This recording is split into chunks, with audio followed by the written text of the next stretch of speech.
Are heroes born, or are they made? This is a question we've asked time and time again, but the answer is really complex. There are so many kinds of hero, it's hard to say exactly. Take, for instance,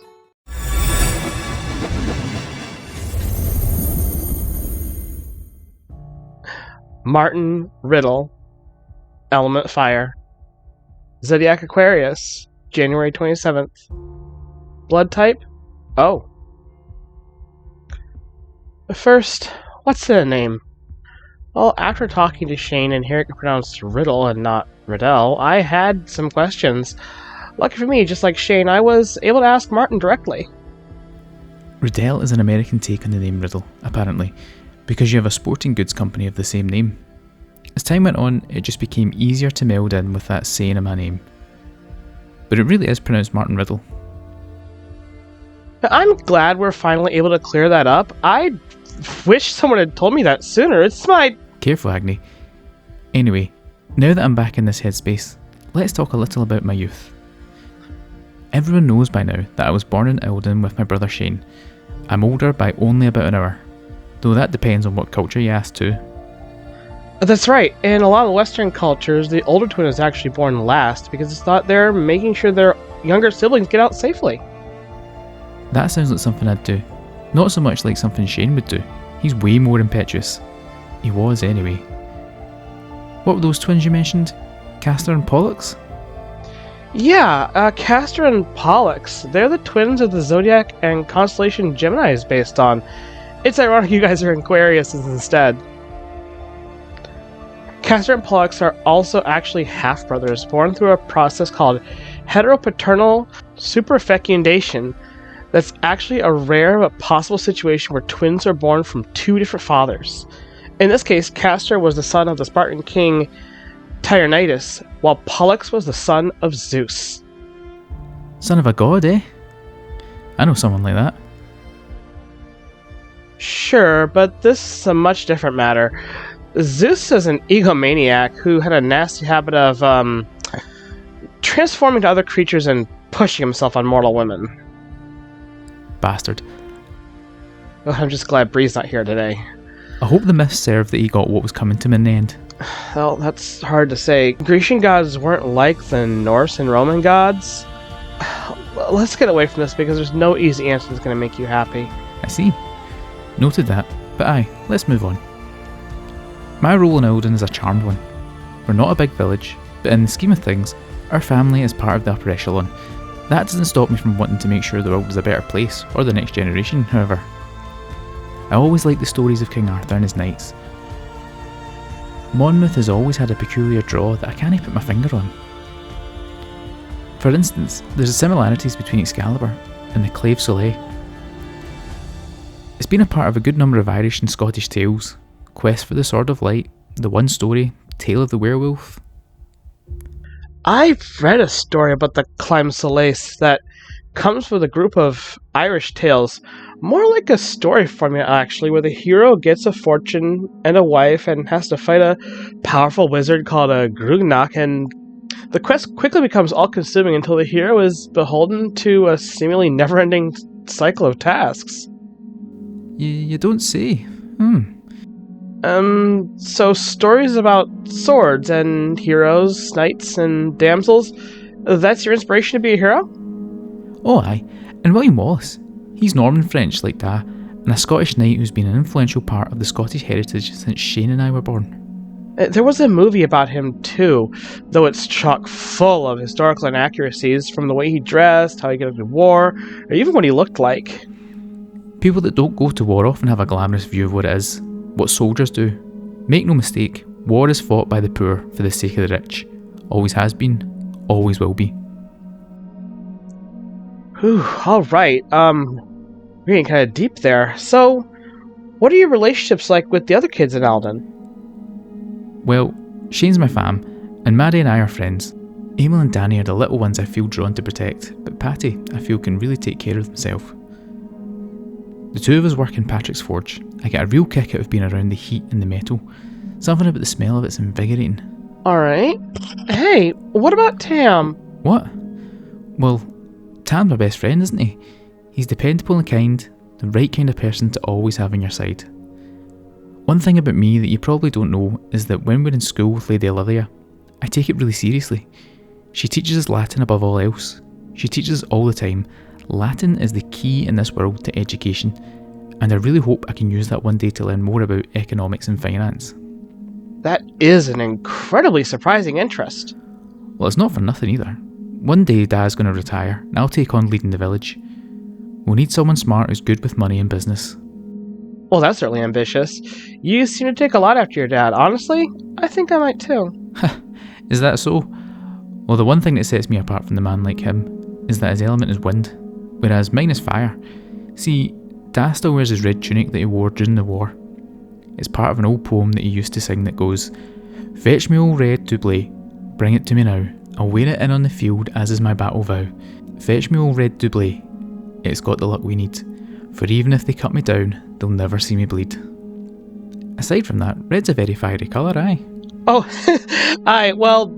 red is a very interesting color. It's the color of duality. Not only was it the first color for paintings and dyes, but in medieval period, red could mean the blood of Christ or the fires of hell.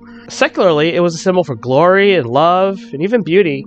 These days, it's associated with antiquity, war, wealth, and power, at least according to Princeton University. In truth, red, but also black, have been used by art since the Upper Paleolithic era because red ochre and iron oxide, or rust, were abundantly available where people lived. Madder root also grows all across Europe, Asia, and Africa, and when looking at etymology, red was the first basic color term added to the lexicons after black and white. It actually derives from Sanskrit rutra, or the Proto-Germanic rojas. Now that's interesting when you consider that blue, Maddie's colour, was like the last colour word to be added to many languages. It reminds me of how our birthdays are at the beginning month and the end month of the year respectively, with mine in January and hers in December. How about hobbies, Martin, aside from reading and swords? Well, I'm an all-round athlete. Tossing cabers is fun and I'm the best at it. A caber is a wooden pole carved from a log that's tapered at one end so you can throw it. They're typically made from larch trees and the average is around 18 feet long and around 120 pounds. Most people think that the distance is important in caber toss, but not really. It's actually more about form. First, it's about balance. You've got to get your hands under the tapered end and lift it straight up. The top's heavier, so that's where the difficulty comes in. You take a good running start and toss the caber with your forward momentum. Ideally, it should flip away from the tosser, end over end, and land in the 12 o'clock position. The cleanest toss, the one that flips end over end the straightest, scores the highest. Unless of course the caber falls back toward the tosser, then it don't matter how straight you threw it. That's actually surprising. I really did think caber tossing was about distance, not balance. Wow. Aye. Well, is there anything else you wanted to know? I can't really think of anything else right now. Without exposing too much. There's still a lot to unfold, and we'll just have to save that for the next part of the book. Thanks again, Martin. Whew, and now on to my segment, because we're bringing up heroes again.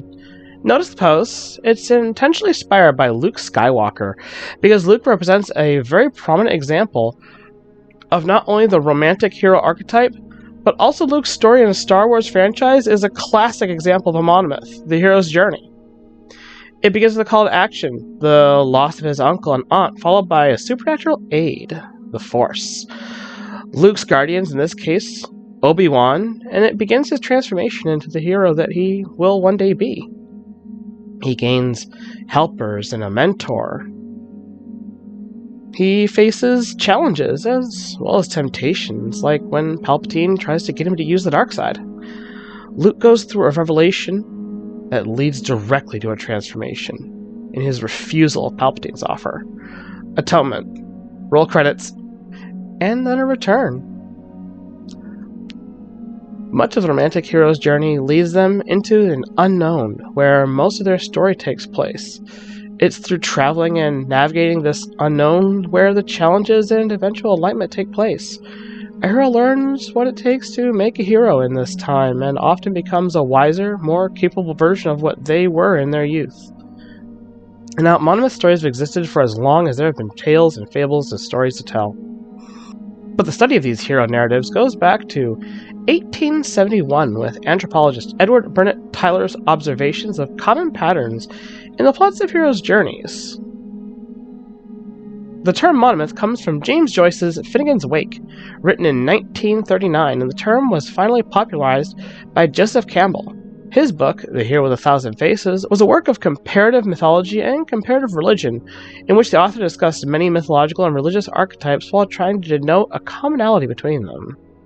Hey, actually, that's just what this series aims to do as well. I think it's another book to add to my collection.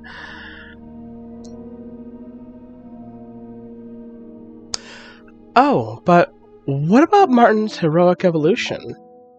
Madeline becomes an epic hero, Shane becomes an everyman, then there's Martin, and his role as a romantic hero. Romantic in this sense doesn't necessarily have anything to do with love or relationships. However, a romantic hero may very well have a love interest that suffers under the hero's actions and characteristics. See, romantic stories of heroes tend to focus more on the hero's thoughts rather than their actions. They are often the main protagonist of a literary work, and someone who has ejected established norms, conventions, or society while placing themselves at the center of their own existence. It's noted by Northrop Frye, a Canadian literary theorist of the early 1900s, that, quote, the romantic hero is often placed outside of the structure of civilization and therefore represents the force of physical nature. Immoral or ruthless, yet with a sense of power and often leadership that society has impoverished itself by rejecting. Romantic heroes are introspective, alienated, and isolated outsiders with a penchant for wanderlust and melancholy. It's a common trait that the romantic hero will regret their actions and begin a period of self-criticism that leads to philanthropy. This can lead them to become estranged from their biological family, which they are usually portrayed as realists when it comes to comparing to the romantic hero, often entangle themselves with the love interest from their youth until their eventual demise. Romantic heroes share a lot in common with Byronic heroes, with one key difference between the two. It's usually the points of introspection and generosity that lead them away from a romantic fate and tragedy. Ponyboy Curtis from The Outsiders, Faust from Faust, Victor Frankenstein, and Squall Leonhardt from Final Fantasy VIII. In fact, Squall begins the story as a reluctant hero that eventually evolves into a romantic hero. It's sort of like taking the two parts of Martin and Madeline and then pushing them together. This is especially ironic, since Squall's rival Cypher constantly makes references to romanticism during the game's story. But little did anyone know back then it didn't have a lot to do with the wicked little love triangle between them and Renoa. Oh, sorry. I really liked Final Fantasy VIII because gunblades are super cool. For now, I'm good with this. Here's our classic hero archetype. And be ready for the next project, this time next week.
And while I'm having a lot of fun with these projects, and the Bingo Book is really starting to evolve into something special, thanks to Schlock on Fiverr, we are able to bring these characters to life in ways we've never thought possible. His work is very good, so check the link in the description for his business. And while you're down there, also look for our Patreon.